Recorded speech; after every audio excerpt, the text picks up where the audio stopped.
Question number 10, Kanwaljit Singh Bakshi. Thank you, Mr. Speaker, and my question is to the Minister of Building and Housing and asked, can he confirm reports that building activity in Auckland grew by 32% in last year to $6.9 billion, and how does this compare historically in inflation-adjusted terms with previous highs in construction? Mr. Speaker. The Honourable Dr Nick Smith. Yes, Statistics New Zealand reported that annual building activity in Auckland grew by 32% in the year to July and is now at the highest level ever. This is the 5th straight year of growth. Residential construction activity in Auckland has been growing at 25% compound since 2012, and activity is now more than 3 times that when National came to government. The current $6.9 billion per year compares to $3.8 billion at the last peak back in 2004.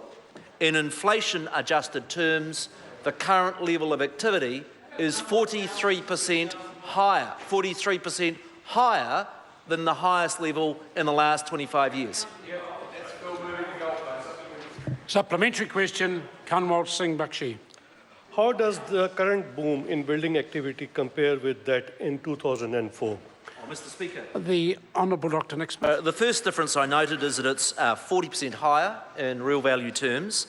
The second difference is today's building boom is much broader, that it's not just residential activity, but it includes record levels of commercial, industrial and public infrastructure buildings like schools and hospitals.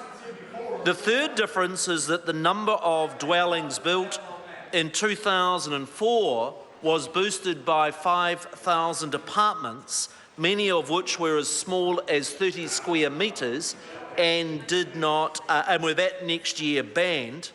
And the final difference, even if I use the numbers in 1974 or the numbers in 2004, is that it was only a boom for a year or two.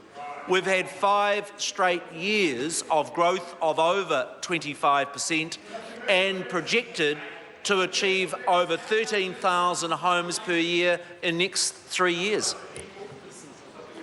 Supplementary question, Kanwaljit Singh Bakshi. Thank you, Mr. Speaker. What proportion of new building consents were in special housing area in each of the last 3 years, and what impact would it have on the growth if it had not existed? Mr. Speaker. The Honourable Dr Nick Smith. Mr. Speaker, the number of building consents in special housing areas made up 6% of consents in 2013, 9% in 2014 and 14% in the last year. This growing pipeline reflects the time it takes from an area being zoned residential to getting the resource consents, the infrastructure built and then the houses consented. The Auckland Council projects that over the next 10 years, 50% or 45,000 homes will be in those special housing areas. Question number